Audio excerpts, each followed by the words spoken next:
আপনি কি মনে করেন বাংলাদেশ নির্বাচনটা এগিয়ে আসছে? অবশ্যই আমি মনে করি যে এর বিকল্প পথ হলো আপনি সেনা শাসন দিবেন, অমুক করবেন, তমুক, অনেক কিছু আপনি করতে পারেন না। এখন হলো দেখেন, আমি যেটা বলি বাংলাদেশে, আমি যেটা বুঝি বাংলাদেশে ক্ষমতার যে এখন যারা ক্ষমতায় আছেন তাদের ক্ষমতার ভিত্তি বা পিলার পিলার যেগুলো, সেই পিলারগুলো একটা হইলো ধরেন বাংলাদেশ তিনটা পিলার এখন তাদেরকে সমর্থন করে। একটা হলো সে ধরেন সরাসরি আমাদের সেনাবাহিনী, সেনাবাহিনীর সেনাপ্রধান ওয়াকরুজ্জামান বলছেন তিনি ইউনূস সাহেবকে শেষ পর্যন্ত উনি সমর্থন দিয়ে যাবেন। এটা শেষ কোন পর্যন্ত এটা আমি বললাম, বলছেন শেষ পর্যন্ত দিয়ে যাবেন। আর দুই নম্বর হলো বাংলাদেশের এই বৈষম্য বিরোধী ছাত্ররা, তারা হইলো, বা আমি মনে করি এক নম্বর কিন্তু সেনাবাহিনী। কারণ বৈষম্য বিরোধী যতই বলো তারা অভ্যুত্থান করেছে, সেনাবাহিনী যদি সেই সময় তাদের ভূমিকা, যে ভূমিকার কারণে শেখ হাসিনা চলে যেত, সেটা যদি না করতো তাহলে বৈষম্য বিরোধীতে সাকসেসফুল হওয়ার কোনো কারণ আমি দেখি না। সেনাবাহিনী অবশ্যই সাফল্যের, এই অভ্যুত্থানের সাফল্যের পিছনে বড় ভূমিকা রেখেছে। সো বৈষম্য বিরোধী ছাত্র আন্দোলনকে আমি 2 নম্বরে রাখি। আর 3 নম্বরে রাখি যে 3 নম্বরে হলো বাংলাদেশের দুর্নীতি পরায়ণ বা দুর্নীতিবাদ যে একটা এনজিও গোষ্ঠী আছে, যে এগুলো হলো দুর্নীতি গোষ্ঠী। এরা নিজেরা কিন্তু সবসময় গণতন্ত্রের কথা বলে, কিন্তু আপনি কাউকে আপনারা এক জীবনে দেখেছেন যে কেউ তার প্রধান পদ থেকে কোনো ইনক্লুডিং ইউনূস সাহেব তো মামলাই করছে, উনি ওই পদ থেকে সরতে চাননি এখন পর্যন্ত। যাদের কমিশন প্রদান করছে কতজনকে, এক একজন 30-40 বছর ধরে ক্ষমতায়। আপনার টু বি ফ্র্যাঙ্ক, আপনি আমাদের যে প্রধান দুইটা কি বলে পত্রিকা, সে ধরেন যারা খুঁটি হিসেবে, আমি যে বলতেছি যে যে ভিত্তিটা এনজিও এবং সুশীল যে ভিত্তিটা, এই সুশীল ভিত্তির মধ্যে আপনি যদি ধরেন ইউনূসের অন্যতম সমর্থক যদি আপনি দুইটা পত্রিকা ধরেন, সেই পত্রিকার মালিকরাও কিন্তু 25-30 বছর ধরে কিন্তু পত্রিকার সম্পাদকে থেকে গেছেন। ওখান থেকে কিন্তু ওনারা কিন্তু একটা কিন্তু যে উপদেশ, একটা তাদের রিপ্লেস করার মতো একটা সম্পাদকও কিন্তু প্রডিউস করতে পারেন না। যারা এটা করতে পারেন না, যারা নিজেদের উত্তরসূরি জন্ম দিতে পারেন না, তারা সবসময় বাংলাদেশ নিয়ে সবসময় চিন্তা করে যে অমুক কেন ওখানে বসে আছে, সে কেন 4 বছর পরে থাকবে, ও কেন 5 বছর থাকবে, অমুক কেন এক্সটেনশন পাবে।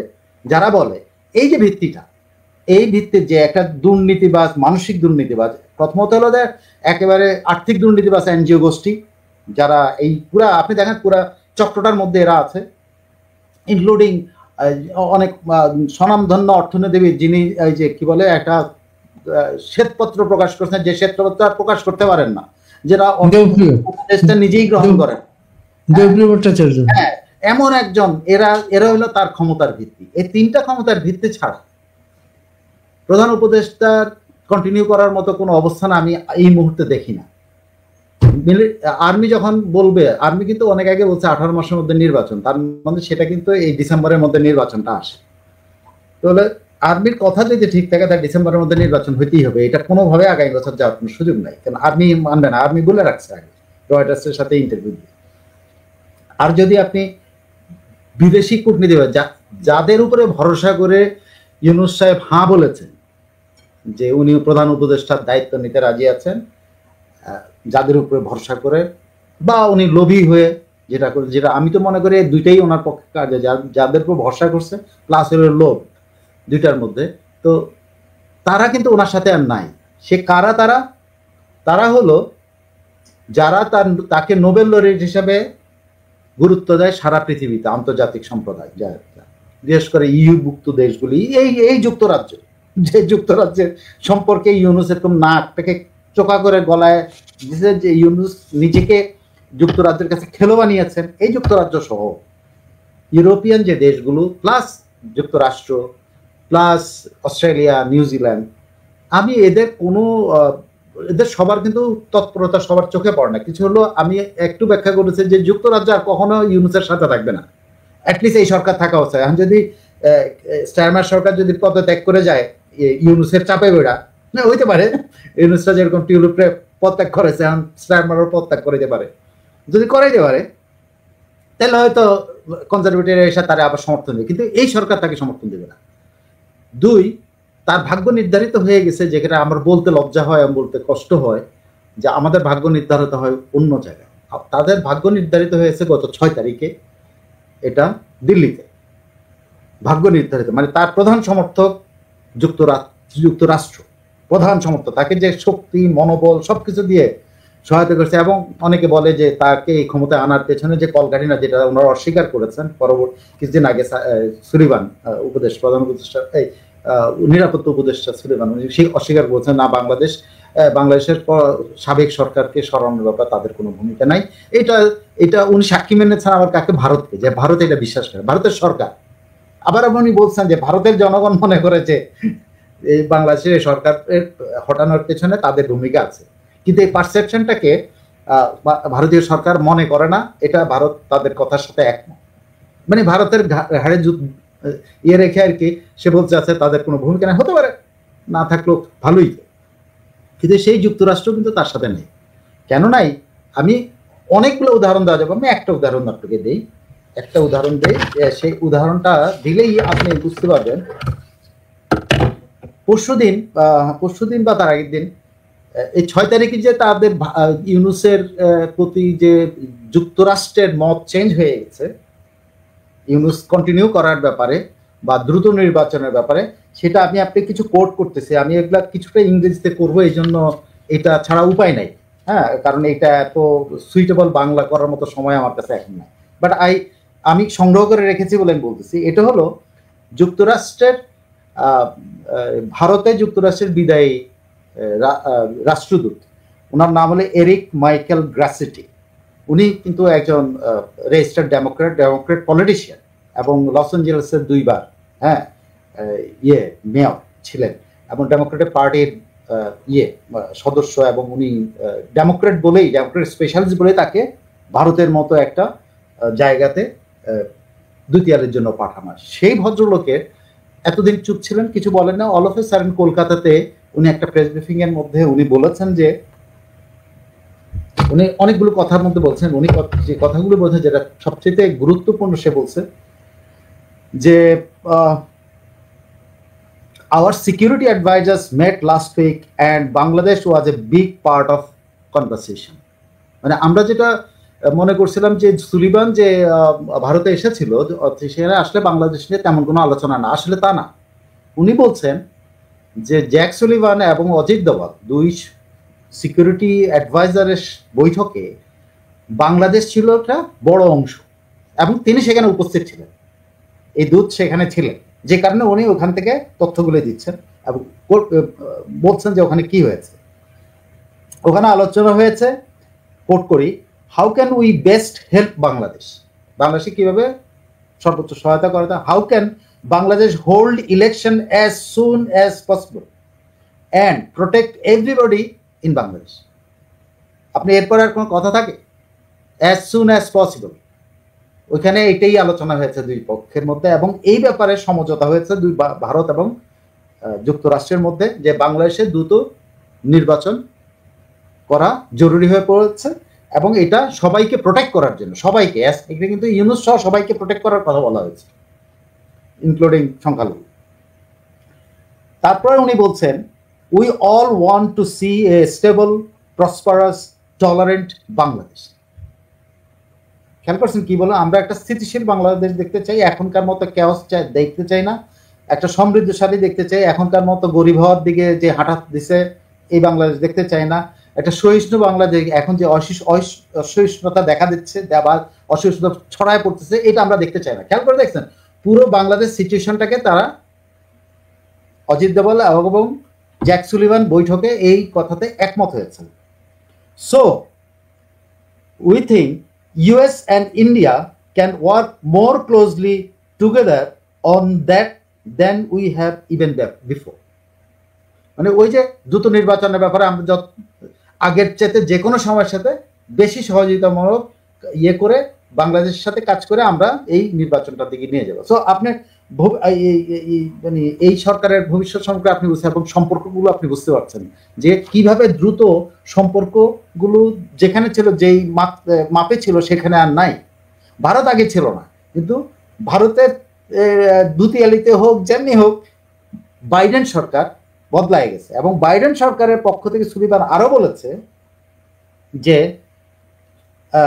ওখানে অ্যাকনলেজ করেছে যে a regime change Sheikh Hasina government was always difficult বুঝছেন কি বলেছে সে? রেজিম চেঞ্জের যে ঘটনাটা, এটা আসলে কঠিন একটা ব্যাপার।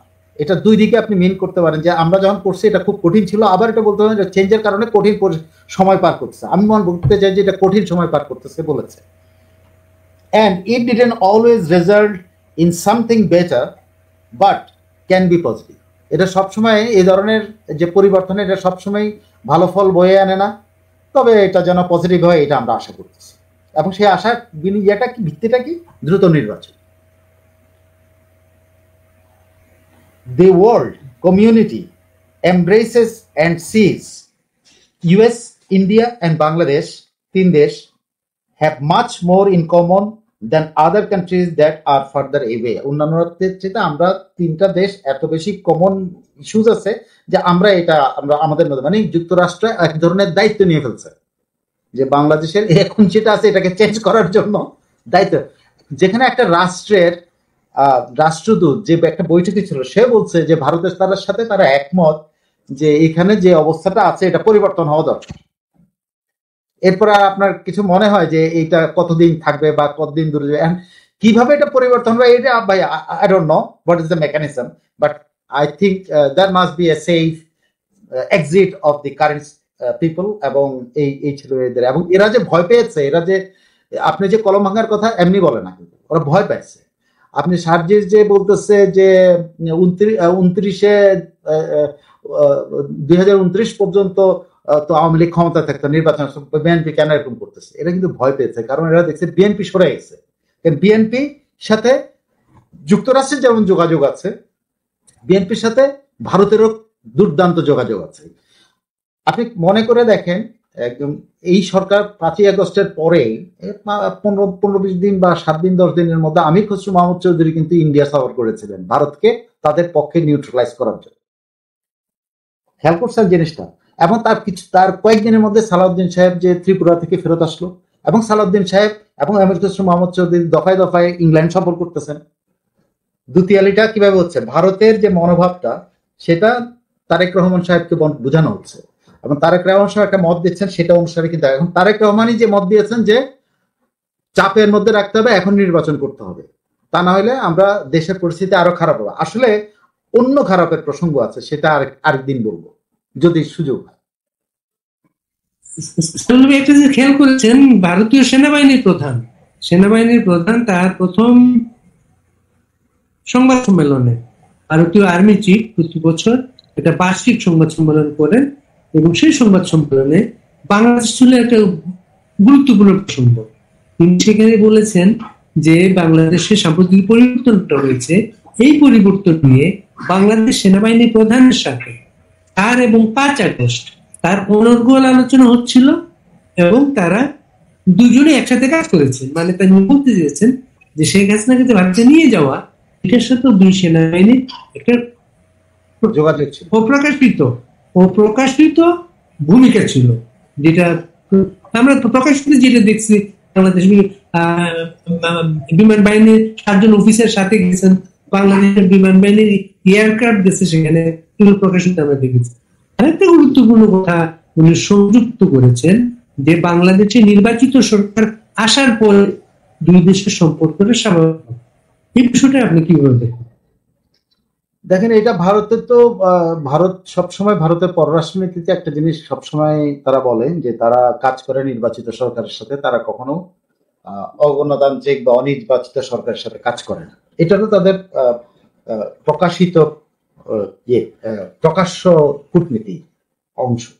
কিন্তু ভারত যে কাজ করে না তা না, কারণ ভারত তো ধরেন আমাদের যে প্রমাণ আছে যে ভারত প্রেসিডেন্ট জিয়াউর রহমানের সময় কাজ করেছে, একটা অনির্বাচিত সরকারের সাথে কাজ করেছে। ভারত আরো অন্যান্য সময় যে তত্ত্বাবধায়ক সরকারগুলো আছে তাদের সাথে কাজ করেছে। ভারত ধরেন 2006-07 যে কেয়ারটেকার ছিল তখন কাজ করেছে। ভারত কাজ করে, কিন্তু এবার ভারত একটু রিজিড এর জন্য যে আমি যেটা বলি সেটা হলো, বাংলাদেশে এই অভ্যুত্থানটার পরে একটা ধারণাই সবাই করে নিয়েছে যে এখানে ভারত বিরোধী একটা শক্তির জয় হয়েছে।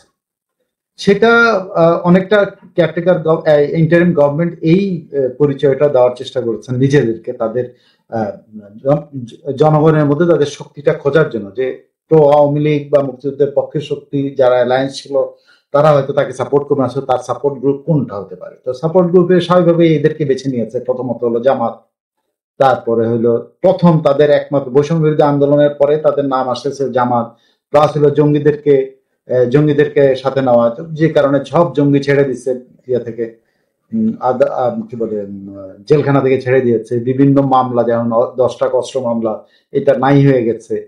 অনেক কিছু, মানে বাংলাদেশে কোনো জঙ্গি কর্মকাণ্ডই হয় না এমন একটা, ধরেন একজন জঙ্গি তো প্রকাশ্যেই সে আদালতে ইয়ে চেয়েছে, জামিন চেয়েছে।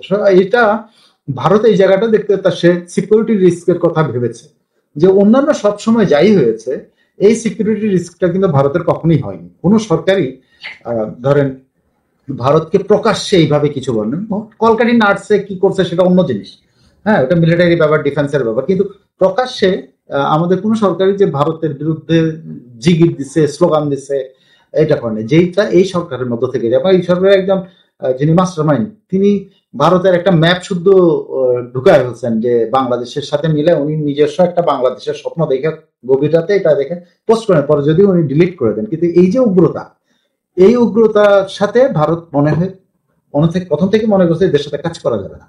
কিন্তু তারা হয়তো প্রথমে ভেবেছিল যেভাবে আমাদের দুই সেনাবাহিনী এক হয়ে, যেভাবে ধরেন 5ই আগস্ট এর একটা বড় ধরনের বিপর্যয় থেকে দেশ বের হতে পারছে, যেমন শেখ হাসিনাকে নিয়ে যাওয়া, দেশের অবস্থা করা, ভারত বাংলাদেশ সরকারকে বিশ্বাস করতে পারেনি। বিশেষ করে দেখেন, এই অবিশ্বাসের সম্পর্কটা প্রথম শুরু হলো আমাদের প্রধান উপদেষ্টার মুখ থেকে, যখন উনি ফ্রান্সে যেদিন আসেন সেদিন বিমানবন্দরে উনি এক প্রশ্নের উত্তরে বলে দিয়েছেন যে আমাদের সমস্যা হলে ভারতের উত্তর পশ্চিম অঞ্চলে কিন্তু সমস্যা হবে। মানে আপনি আসার আগেই আপনি শপথ নেন নাই, তার আগেই কিন্তু আপনি আমাকে অ্যান্টি ইন্ডিয়ান হিসাবে, মানে অ্যান্টি ইন্ডিয়ান ফোর্স হিসাবে নিজেকে ডিক্লেয়ার করেছে।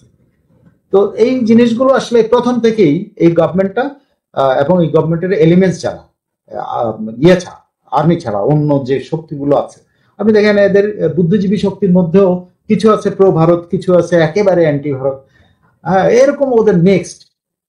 তো কিন্তু মূল শক্তিটা এই সরকার যেটা ভেবেছে, যে যেমন সংখ্যালঘু নির্যাতনটা তারা ঠিকভাবে টেক কেয়ার করেন, এটা ভারত কোনোভাবেই ভালো হবে না। এবং আমি মনে করি আমেরিকা সরে যাওয়ার পিছনে এটাই হলো মূল কারণ, সংখ্যাগুরু লঘুদের উপরে অত্যাচার বা সংখ্যালঘুদের ব্যাপারটা নিয়ে খেলা। আমার ধারণা হয়তো ব্যবস্থা নিয়েছে ঠিক, কিন্তু হেয়ালি ভাব দেখিয়েছে বাংলাদেশ। তো যেটা ধরেন আপনি ইন্ডিয়ানরা অন্তত, হ্যাঁ ইন্ডিয়ানরা অন্তত কনভিন্স করতে পেরেছে যে বাংলাদেশের সংখ্যালঘু নির্যাতন সম্পর্কে ইন্ডিয়ানরা আমেরিকাকে কনভিন্স করতে পেরেছে। বলে শুধু আমেরিকাকে কনভিন্স করতে পেরেছে এখন এসে, এখনকার প্রশাসন, কিন্তু তারা কিন্তু প্রেসিডেন্ট ইলেক্ট ডোনাল্ড ট্রাম্পকে কিন্তু অনেক আগে কনভিন্স করেছে। সে অক্টোবরের 31 তারিখে, আপনার অক্টোবরের 31 তারিখে ট্রাম্প টুইট করেছিল। টুইটে কি বলছিল আপনি, আমার মনে আছে কিনা আমি একটু যদি টুইটে ডেঞ্জারাসলি একটা শব্দ ব্যবহার করেছিল। হ্যাঁ এটা 31 তারিখে Trump, president elect Trump condemned the barbaric violence against Hindus and other minorities in Bangladesh. Condemned the barbaric, ভাবতে পারেন বর্বর শব্দের একটা প্রেসিডেন্ট এই 20 তারিখে ক্ষমতা নিতে, সে প্রেসিডেন্ট 31 তারিখে কিন্তু কনভিন্স ছিল যে বাংলাদেশে যা হচ্ছে এটা বারবারিক ঘটনা। কিন্তু আমাদের সরকারটা এটা বুঝে উঠতে পারেনি যে আমাদের এটাতে পাল্টা কূটনৈতিক ব্যবস্থা নেওয়া উচিত এবং বোঝানো উচিত যে এখানে আসলে বারবারিক ঘটনা ঘটতেছে না, যেগুলো ঘটতেছে, যেটা ওরা বলতে চায়, যেটা ঘটতেছে এটা রাজনীতি। আসলে কি হচ্ছে এটা তো তারা ভালো বলতে পারবে। যেমন অভিযোগ যেটা আছে এটা তো সত্যি, বহু ভিডিও আমি দেখেছি যে বাড়ি জ্বালায় দেওয়া, মন্দিরে করা ভাঙা, অমুক তমুক অনেক কিছু করছে। হ্যাঁ এইদিকে মাজারও ভাঙছে।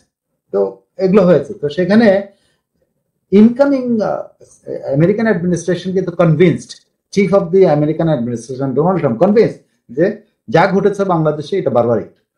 আপনি জাস্ট এটুকু হন। এবং এইটা কি বাইডেন প্রশাসনের প্রভাব পড়ে নাই? পড়েছে। যার ফলে হয়েছে এটা কি, যার ফলে যে আচ্ছা আরেক কমেন্টার আরেকটু বলছে যে সে খুব বড়াই করে বলছে যে it would have never happened under my watch.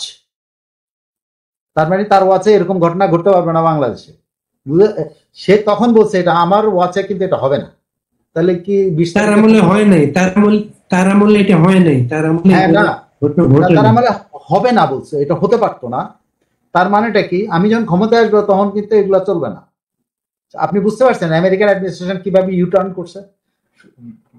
Trump আসার আগেই কিন্তু ইউটার্ন করছে। এটা কিন্তু ট্রাম্পের ওই টুইটটা হলো একটা বড় ফ্যাক্টর বাইডেন প্রশাসনের উপরে চাপ ফেলছে, যে বাইডেন প্রশাসন যে প্রকাশ্যে ইউনুসকে নিয়ে মাখামাখি করতেছিল সেটা থেকে বাইডেন প্রশাসন সরে গেছে।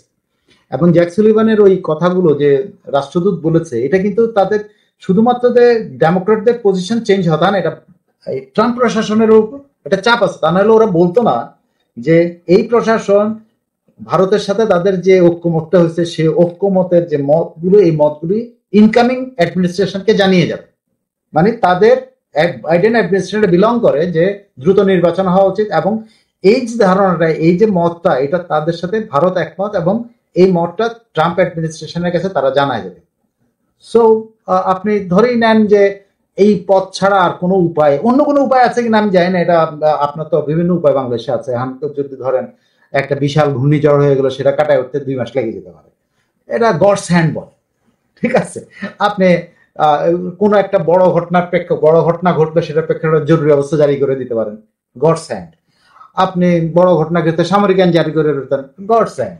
সব গডস হ্যান্ডের উপর দিয়ে কিন্তু আপনি অনেক কিছু করতে পারেন। I don't know, but the process, যে ডিউ প্রসেস যেটা হওয়া উচিত, যে একটা নির্বাচিত সরকার দেশটাকে শান্ত শিষ্ট প্রসপারাস বা যে পথে ছিল সেই পথে ব্যাক করেছে, ট্রেনটাকে তার ট্র্যাকে ফেরত আনার জন্য একটা নির্বাচিত সরকার দরকার। এইটা ভারত, যুক্তরাষ্ট্র, ইইউ, ইদানিং গতকাল না পরশু থেকে শুনলাম যে চীনের রাষ্ট্রদূত এখানে মধ্যস্থতা করতেছে দ্রুত নির্বাচনের জন্য। ঠিক আছে, ইইউ এইটা ক্যাম্পেইন করতেছে নির্বাচনের জন্য। ইভেন ওয়ার্ল্ড ব্যাংক, আইএমএফ, আপনি খেয়াল করে দেখেন ওয়ার্ল্ড ব্যাংক আইএমএফ এর প্রত্যেকটা কথা অক্ষরে অক্ষরে বাধ্য হচ্ছে এই সরকার। এই যে ভ্যাট আরো, হ্যাঁ, তো কোনো ডিসকাশন ছাড়া, মানে আগের সরকারের সাথে অনেক চুক্তি আছে, সেগুলো আপনারা বাতিল করে দিতে পারলেন, কিন্তু আইএমএফ এর সাথে পারেন না কেন? কারণ আইএমএফ আপনাদের সম্পর্কে এখন আর সেরকম পজিটিভ মত রাখে না। তারা মনে করে তুমি নিলে নেওয়া, না নিলে নাও, কারণ তুমি রিজার্ভ বৃদ্ধি করতেছো, যে বলতেছো এটা তো আমাদের টাকা দিয়ে তুমি রিজার্ভ বৃদ্ধি দেখাচ্ছ, আর আমদানি নাই। বাংলাদেশে মূলধনী যন্ত্রপাতি যেটা সবচেয়ে বেশি কর্মসংস্থান সুবিধা, যে ইন্ডাস্ট্রি হওয়া, কারখানা হওয়া, অমুক, সেই আমদানি তো বন্ধ হয়ে আছে, এবং ওই আমদানির টাকা জমা পড়ে আছে। প্লাস হইলো আইএমএফ এর টাকা জমা করে আপনি রিজার্ভ বাড়াই দিচ্ছেন। আপনি বলেন যে আমাদের রিজার্ভ নিয়ে কোনো চিন্তা নাই কেন? আপনার খরচ নাই তো।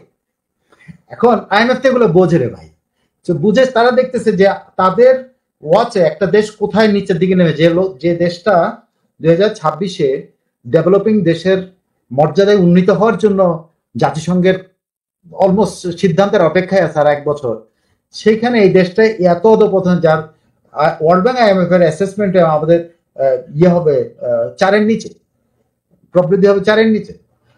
অনেকে বলেতে গত 5 মাসের প্রবৃদ্ধি তো 2.এরও নিচে।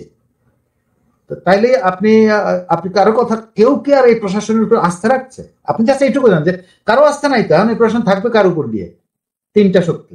একটা হলো অ্যান্টি বাংলাদেশ মুক্তিযুদ্ধের বিরুদ্ধে শক্তি, প্রো পাকিস্তানি শক্তি, মানে ইসলামী মনোভাবাপন্ন যে প্রো পাকিস্তানি হচ্ছে সেটা, প্লাস জামাত ইসলামী, প্লাস হলো এই যে বৈষম্য বিরোধী এরা অ্যান্টি ইন্ডিয়ান।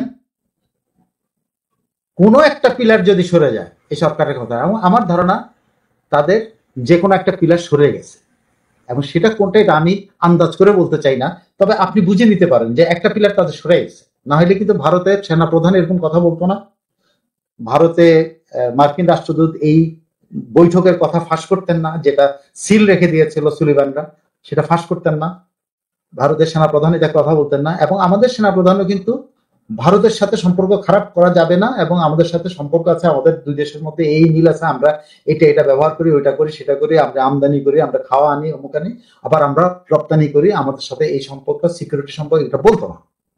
আপনি বুঝতে পারছেন যে একটা পিলার, যে 3টা পিলারের কথা বলছে, 3টা পিলারের একটা পিলার আমার মনে হয় নড়বড়ে না, শুধু এটা সরে গেছে, এবং এটা মাসখানেক আগেই সরে গেছে, যেটা সুলিভান এবং ইন্ডিয়ান বৈঠকের পর, ইন্ডিয়ান অজিত দোভালের বৈঠকের পর এটা কনফার্ম হয়ে গেছে।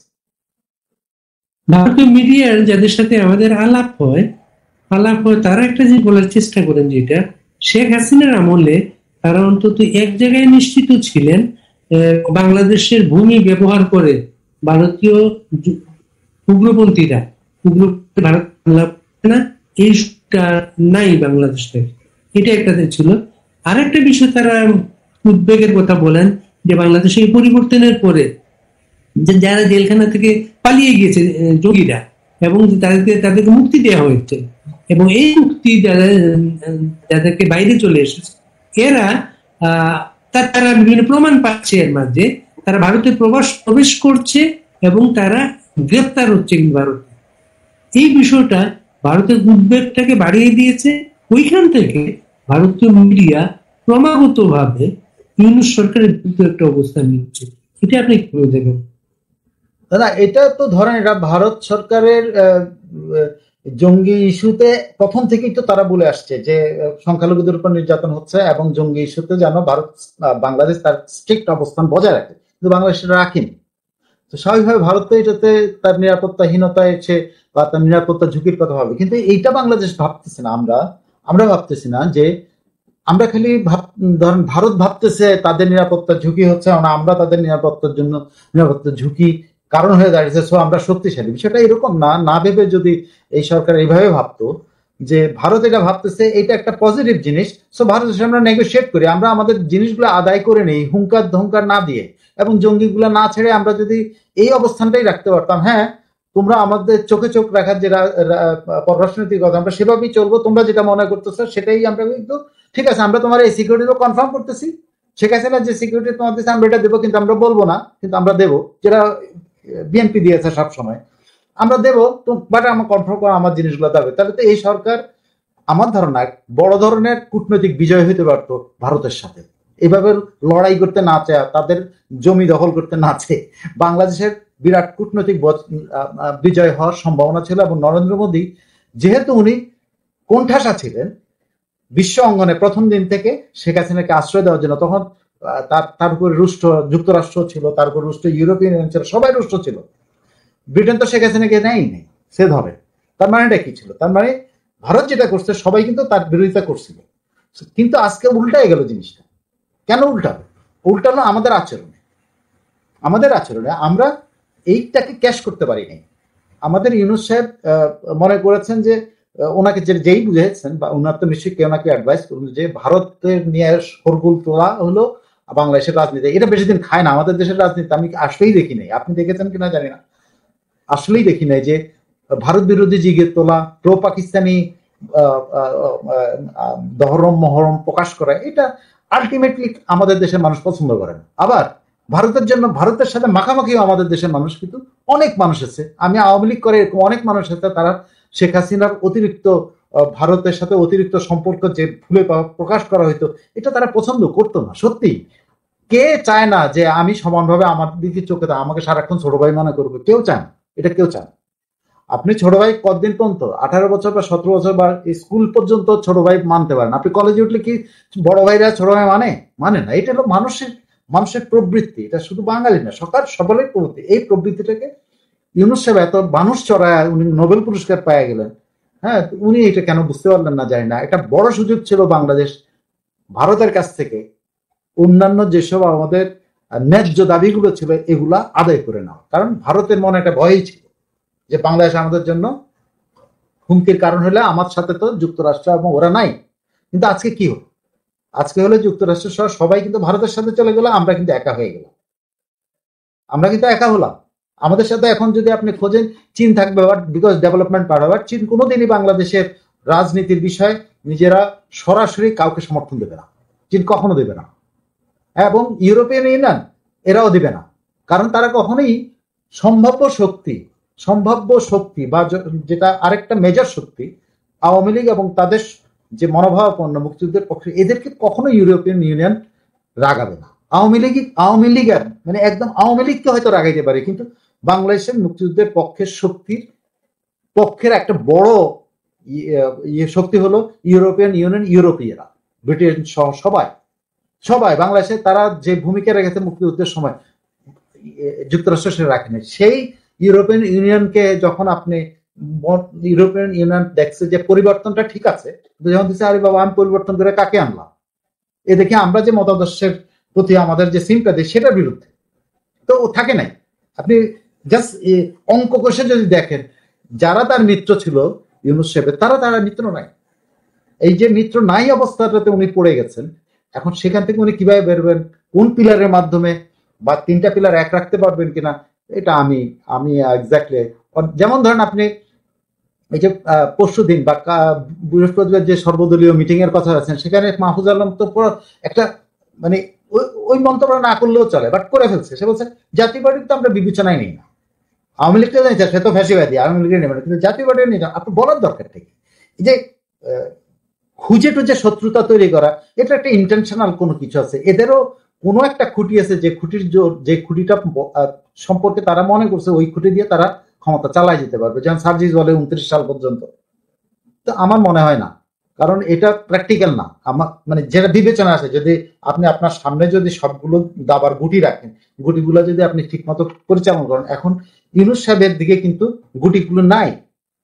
ইউনূস সাহেবের দিকে বাইডেন না, বাইডেনের চিফ সিকিউরিটি অ্যাডভাইজার নাই, তাহলে আপনি বলেন ওর সাথে কি আছে? আমি তো শুনলাম না এখন পর্যন্ত ফ্রান্সের কি বলে কে যিনি আছেন প্রেসিডেন্ট, কেউ তো কথা বলতেছে না, কেউ একদম সবাই চুপচাপ। কেন চুপচাপ? কারণ হলো আপনি আপনার কর্মকাণ্ড দিয়ে এদেরকে দূরে সরাইছে। ওরা আপনাকে পছন্দ করতো, খুবই পছন্দ করতো, কিন্তু আপনি তাদের পছন্দ যে মর্যাদাটা দেওয়া সেটা দিতে পারেন না। ছাত্রদের রাজনৈতিক দলটা এখনো কিন্তু একটা ফর্মে আসে নাই। এতদিন বোঝা যাচ্ছে ছাত্রদের রাজনৈতিক দলটা একটা কাঠামোর মধ্যে চলে যাওয়ার পরে তারা নির্বাচনের দিকে যাবে, কারণ যে দলটা এখনো কোনো ফর্মেই যায় নাই, এখন যদি আসল নির্বাচন হয় তাদের ভূমিকাটা কি হতে পারে?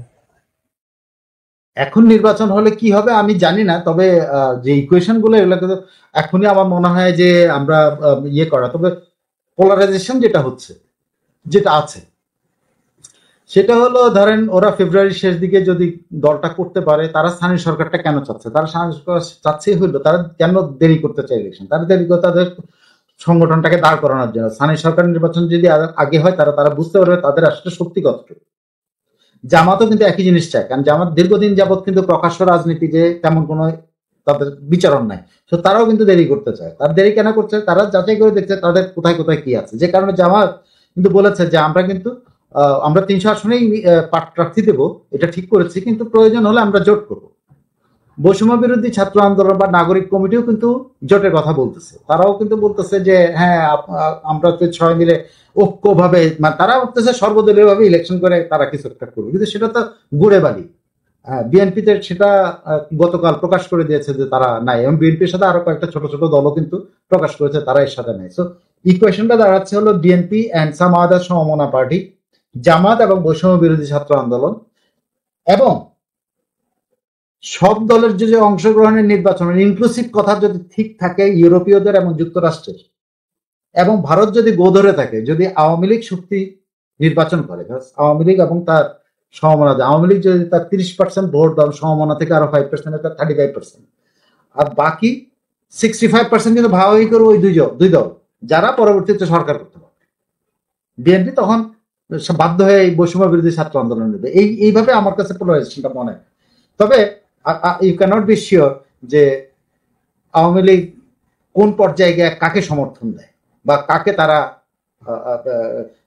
বন্ধু মনে করে কিছুটা হলো, তাদের তো একটা আমার মনে হয় মানসিক প্রস্তুতি আছে, বা আওয়ামী লীগের কিন্তু একটা মানসিক প্রস্তুতি আছে বিএনপিকে ক্ষমতায় দেখার জন্য, কিন্তু বিএনপির কিন্তু মানসিক প্রস্তুতি নাই আওয়ামী লীগকে ক্ষমতায় দেখা বা জামাতে ইসলামীকে ক্ষমতায় দেখা, কোনোটাই কিন্তু বিএনপি কিন্তু একটা জায়গাতে তারা মনেই করতেছে, বিশ্বাস করতেছে, এবং আমার ধারণা এটাই স্বাভাবিক ইকুয়েশন, এটাই হওয়া উচিত। বিএনপি হলো এখনকার সবচেয়ে শক্তিশালী, এখন সাংগঠনিকভাবে সবচেয়ে শক্তিশালী দল, এবং তারা ভোটে জিতবে। কিন্তু পোলারাইজেশন যদি এভাবে হয় এবং ইনক্লুসিভ যদি রাজনীতি হয়, হ্যাঁ, তাহলে ইকুয়েশন গুলো কিছু চেঞ্জ হয়ে যাবে।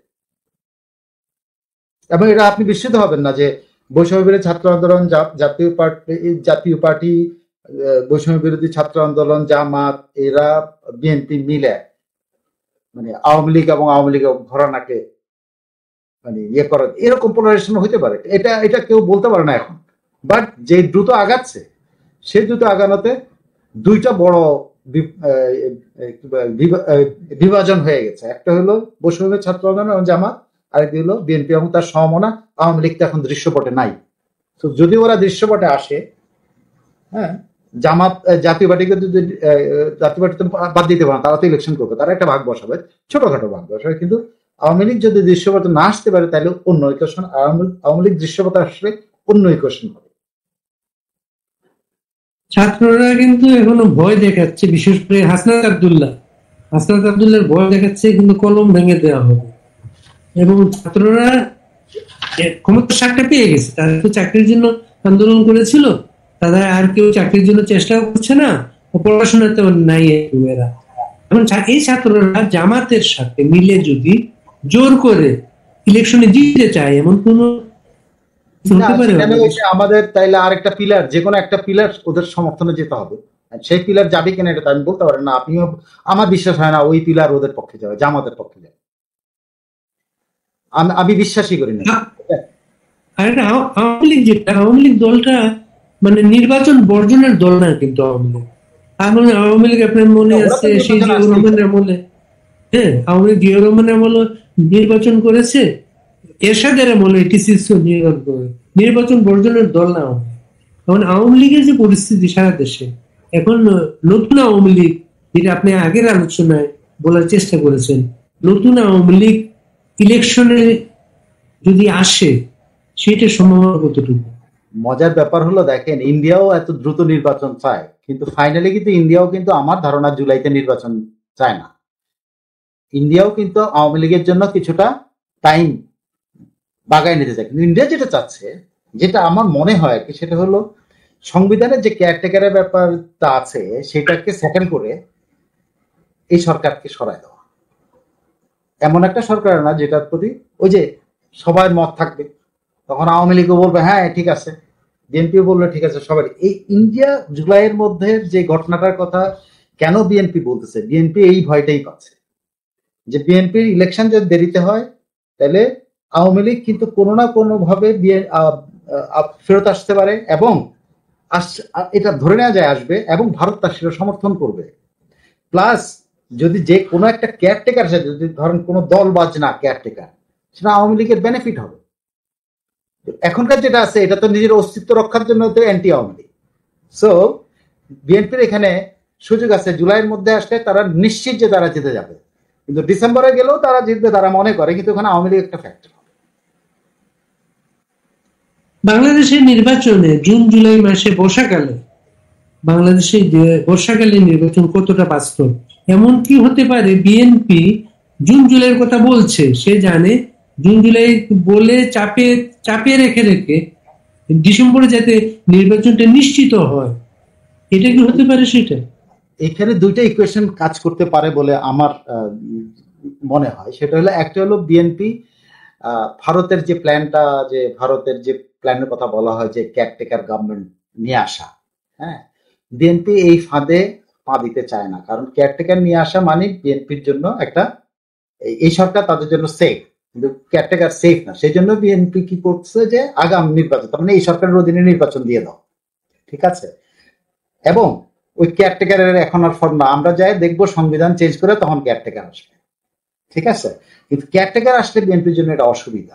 সো বিএনপি এটা চাইবে না, এবং বিএনপির দুই দিকের মধ্যেই দেরি হওয়া মানে বিএনপির জন্য লস। আর যদি কেয়ারটেকার একটা আসে বসে তাহলে তো আরো লস। তো বিএনপি যে কোনো ভাবে এই সরকারের কিন্তু সমর্থন দিচ্ছে, এই সরকার বুঝতে পারছে না যে তোমাদেরকে আমরা কিন্তু সমর্থন, তোমরা খালি একটা ঘোষণা দিয়ে দাও যে ডিসেম্বরে ইলেকশন করবে, এটা করলেই কিন্তু হয়ে যায়। কিন্তু এই সরকারের সমস্যা তো লেস তো আরো দুই জায়গায় আটকানো, জামাত এবং বৈষম্য বিরোধীর কাছে। জামাত বৈষম্য বিরোধী তো ডিসেম্বরে ইলেকশন চায় না, বিএনপি কিন্তু কোনোভাবেই জুলাইতে চাচ্ছে না। আমি আপনাকে বলতে পারি বিএনপি এই কথাটা বলে রাখতেছে হলো কোন রকমের এই সরকার সরে গিয়ে কোনো কেয়ারটেকার যেন না আসতে পারে। এই জন্য বিএনপি আগে যে এই সরকার তুমি কিছু বললে তো এটা বন্ধ হয়ে যায়, তুমি রোডম্যাপটা দাও তাহলে তো এটা বন্ধ হয়ে যায়। আবার আরেকটা যে বৈষম্য বিরোধী তো ইলেকশন করতে পারবে না তাই, কারণ তারা তো ক্যাবিনেটে আছে, বুঝছেন। বিএনপি এই জিনিসটা প্লে করতেছে, কিন্তু তারা ডিসেম্বরের মধ্যে নির্বাচন চায়, যেটা জামাত এবং বৈষম্য কোনোটাই চায় না। তারা তারা পারবে না। তারা তাদের যে আকাঙ্ক্ষা, যেটা যে ভেতরে যে আকাঙ্ক্ষা তৈরি হয়েছে যে তারা ক্ষমতায় যাবে, এটা তো অসম্ভব ব্যাপার। বিএনপিকে এখন এই মুহূর্তে বিএনপিকে বাদ দিয়ে তারা ক্ষমতায় যাবে, এটা আমি আমি অন্তত বিশ্বাস করি না। ডিসেম্বরে আসলে আরো ত্রিমুখী হবে, সেটা তারা হলেও তারা মনে করে তখন বিএনপি তাদের সাথে জোট করতে বাধ্য হবে। তাদের কিন্তু অনেক ফর্মুলা আছে, সবার ক্ষেত্রে সবার ফর্মুলা কাজ করতেছে। যে বৈষম্য বিরোধী জামাত তখন দেখবে যদি আওয়ামী লীগ ইনক্লুসিভ হিসেবে আওয়ামী লীগ নির্বাচনে চলে আসতে পারে, তাহলে বিএনপি তখন তো এদের লাগবে, ঠিক আছে, আবার এদেরও আবার বিএনপি কে লাগবে। সো বিএনপি এই চাপটা দিয়ে ডিসেম্বরে নির্বাচনটা করতে চায়। আর আওয়ামী লীগের এখন কোনোভাবে এই সরকারটা সরায় দেওয়া প্লাস হলো নির্বাচনটা যত দেরিতে করা যায়। আওয়ামী লীগ তো যত দেরিতে নির্বাচন করবে আওয়ামী লীগের জন্য লাভ হবে। আমি ধারণা আওয়ামী লীগের নেতৃত্বরা বুঝে ভালো। এখন সরকারের নিয়োগ করতে হচ্ছে ছাত্ররা, সরকারের নিয়োগ করতে ছাত্ররা ছাত্ররা সরকারকে, সরকারের ভিতরে তাদের 3 জন প্রতিনিধি আছে, কিন্তু তারা সরকারের বিরুদ্ধে কথা বলছে এবং বেশ গরম কথাবার্তাই বলছে তারা। এবং একজন সমন্বয় এখনো বলেছেন যে আন্দোলনের টার্গেট বাস্তবায়নের শত্রুপক্ষ এখন সরকারের মধ্যে আছে। এখন যদি সরকার বিএনপির চাপে ইলেকশনের দিকে যেতে চায়, ছাত্ররা যদি এটা প্রত্যাখ্যান করে চাপ তৈরি করে, তখন কি নির্বাচন ভণ্ডুল অথবা জরুরি অবস্থা? আমার মনে হয় না যে কোনো ভণ্ডুল কিছু হবে। তবে নির্বাচন ডিসেম্বরের দিকে হওয়ার সম্ভাবনায় আমার কাছে মনে হয় এই দিকেই যাচ্ছে।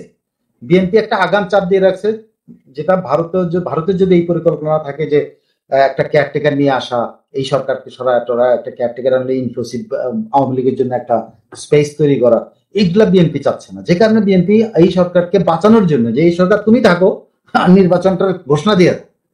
এখন তুমি জুলাইতে, ওরা জুলাই চাপ দিচ্ছে কেন, যেন তুমি ডিসেম্বরে ঘোষণা দাও না কেন। এটা আমি শিওর বিএনপি ডিসেম্বরের মধ্যে নির্বাচন দিলে বিএনপি খুশি হয়ে মাঠে নামবে। বিএনপি জানে যে তারা এরকম সময়ের মধ্যে নির্বাচন দিলে এবং আওয়ামী লীগ যদি, এই সরকার যদি থাকে, তাহলে তারা জিতবে, এটা তারা নিশ্চিত। এবং তাদের আরো সুবিধা থাকবে যে তারা এই বৈষম্য বিরোধীদেরও সাথে পাবে, জামাতকেও সাথে পাবে। কিন্তু আওয়ামী লীগ আসবে এবং এরাও সাথে থাকবে না, বিএনপি রিস্কে পড়ে যাবে। এটা বিএনপি চায় না, কারণ যত দেরি হবে তখন কিন্তু এই রিস্কটা তৈরি হবে। আওয়ামী লীগ এখন প্রতিটা দিন কিন্তু আওয়ামী লীগের জন্য লাভ হচ্ছে। কারণ কি জানেন, আমি আওয়ামী লীগ বিরোধী লোক না, কিন্তু আমি আওয়ামী লীগের একটা দুর্বলতা আওয়ামী লীগ পার্টি হিসেবে দুর্বলতা বলি। এই মুহূর্তেও যদি আওয়ামী লীগ এখন মাঠে নামতে চায়, মার খাবে, অনেক জায়গায় মার খাবে, কিন্তু এটা ডিসেম্বরে এই মার খাওয়াটা থাকবে না। যদি এটা আগামী এপ্রিলে হয় নির্বাচন, আরো আওয়ামী লীগের জন্য সুবিধা হবে। কারণ যে কোনো কিছু কিন্তু সহনশীল, একটা জায়গায় কেটে ফেললেও কিন্তু যে ব্যথা প্রথমে লাগে, পরে তো আস্তে আস্তে সে ব্যথাটা থাকে না, আস্তে আস্তে ব্যথা কমে। তো আওয়ামী লীগ আরো বেশি গ্রহণযোগ্য হবে। সো বিএনপি এই সুযোগটা দিয়েছে, বিএনপি এই বছরের মধ্যে নির্বাচনটা চায়। এটা আমার মনে হয় না বিএনপি জুলাইতে নির্বাচন চাচ্ছে। বিএনপি জুলাই বলতেছে ওই ধরনের কোনো ফর্মুলা যেন এখানে চেপে না বসে। যেটা যুক্তরাষ্ট্র বলতেছে দ্রুত নির্বাচন, যেটা ইন্ডিয়া বলতেছে দ্রুত নির্বাচন, চীনও বলতেছে দ্রুত, মানে পুরা তো উল্টায় গেছে। BNP all of a sudden একটা বেকায়দা করছে যে পুরা শক্তিগুলো যারা এই সরকারকে সমর্থন দিত তারা আর নাই, কারণ তারাও ওই দিকে সুর মিলাইতে হচ্ছে। বাট তাদের নির্বাচনটা যদি ডিসেম্বরের মধ্যে না হয়, বিএনপির জন্য সমস্যা হবে। এখন নির্বাচনের ব্যাপারে সরকারের কারো যে বক্তব্য পাওয়া যায়, বোঝা যায়, জানা যায় যে তারা আগে স্থানীয় সরকারের নির্বাচন চান এবং ছাত্ররা চায় স্থানীয় সরকার নির্বাচন হলে সংগঠনটা তৈরি হবে।